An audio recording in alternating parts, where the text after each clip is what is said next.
بهرام زاده اسد آن نوجوان با وفا، سر بریدن از تنش بسی کافر از جفا. شیرداد فرزند اصغر در حقیقت شیر بود، یکه فرزند پدر پشت و پناه دین بود. به حسن گریه کنم یا به حسین یا به رضا، به رضا گریه کنم یا به امام مجتبی، به حسن گریه کنم یا به حسین یا به رضا،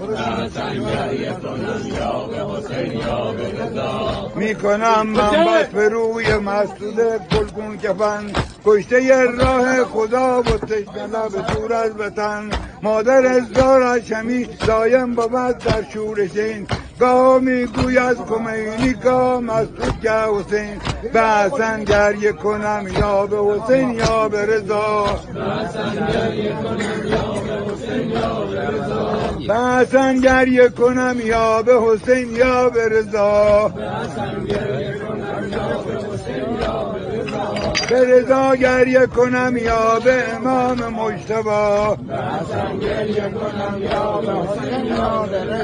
که کرم زاده کرم، کرم زاده کرم بگذشت از مال و منال. او گذشت از زندگانی و عیال و هم منال، چون حسین بود کربلای 5 وی خوندش برا، بر شهادت نائل آمد در ره دین خدا. به حسن گریه کنم یا به حسین یا به رضا،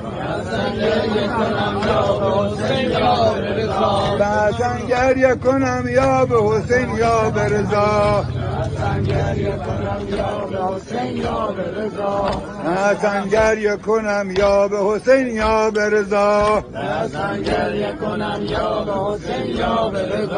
به رضا گریه کنم یا به امام مجتبی.